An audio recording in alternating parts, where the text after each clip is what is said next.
Ravi daily office முடிச்சுட்டு late நைட்ல தான் திரும்ப போவான். அன்னைக்கு டைம் 12 ஆக போகுது. பிளாட்ஃபார்ம் ரொம்பவே எம்டியா இருக்கு. டீ கடை க்ளோஸ் ஆயிருக்கு. யாருமே அங்க இல்ல.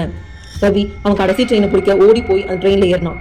ட்ரெயின் உள்ள போனா ஃபுல்லா கம்பார்ட்மெண்ட் காலியா இருந்தது. சீட் மேல தூக்கி போட்ட நியூஸ் பேப்பரும் லைட் மினுமினுக்களும் ஒரு மாதிரியான வித்தியாசமான ஸ்மெல்லும் அடிச்சுது. ஆனா அந்த கார்னர்ல மட்டும் ஒரு பாட்டி ஒயிட் சாரியில தலையை கீழே குனிஞ்ச மாதிரி அசையாம உட்காந்துருக்காங்க. அதை பார்த்துட்டு ரவியும் போய் உட்கார்னான். ட்ரெயின் ஸ்டார்ட் ஆகுது. வெளியில ஸ்டேஷன் லைட்ஸ் மூவ் ஆகுது. 1 2 ஸ்டேஷன் மாறுது. ஆனா அனௌன்ஸ்மெண்ட் இல்ல, டோரும் ஓப்பன் ஆகல. ரவி பார்க்கறான், இது எக்ஸ்பிரஸா அப்படின்னு. போன் எடுத்தான், சிக்னல் இல்ல. ஜிபிஎஸ் ஓபன் பண்ணா லொகேஷன்ல அவுட் ஆஃப் சர்வீஸ் வருது. ஏதோ தப்பா நடக்குதுன்னு ரவிக்கு புரியுது. விண்டோல ரிஃப்ளெக்ஷன்ல பார்க்கும்போது ரவியோட ரிஃப்ளெக்ஷன் இருக்கு, ஆனா பாட்டியோட ரிஃப்ளெக்ஷன் இல்ல. ட்ரெயின் சடனா நிக்குது. லைட் ஃபுல்லா ஆஃப் ஆகுது.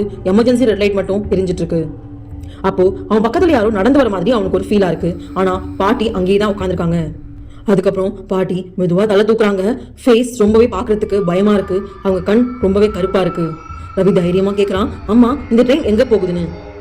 பாட்டி சிரிக்கிறாங்க. ஆனா அந்த சிரிப்புல சத்தமே இல்லை. அப்புறம் பொறுமையா சொல்றாங்க, நீயும் நானும் இறங்க வேண்டிய ஸ்டேஷன் வந்துருச்சு அப்படின்னு. டக்குன்னு விண்டோல இப்போ பிளாட்ஃபார்ம் தெரியுது.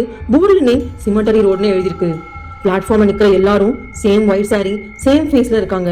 ட்ரெயின் டோர் ஓப்பன் ஆகுது. ஒரு குளிர் காற்று அடிக்குது. மறுநாள் காலையில நியூஸ் வருது. அதுல ஒரு பையன் மிஸ் ஆகிட்டான். அவன் பேர் ரவியோடும் அவன் கடைசியா ஏறின ட்ரெயின் நம்பரையும் போட்டிருக்காங்க. ரவிக்கு ட்ரெயின் என்ன நடந்திருக்கும் நீங்க நினைச்சீங்கன்னா கமெண்ட்ல சொல்லுங்க. வீடியோ பிடிச்சிருந்தா லைக் பண்ணுங்க, ஷேர் பண்ணுங்க. இது போன்று மேலும் வீடியோக்கள் பார்க்கணும்னு சப்ஸ்கிரைப் பண்ணுங்க. பார்த்துக்கு நன்றி.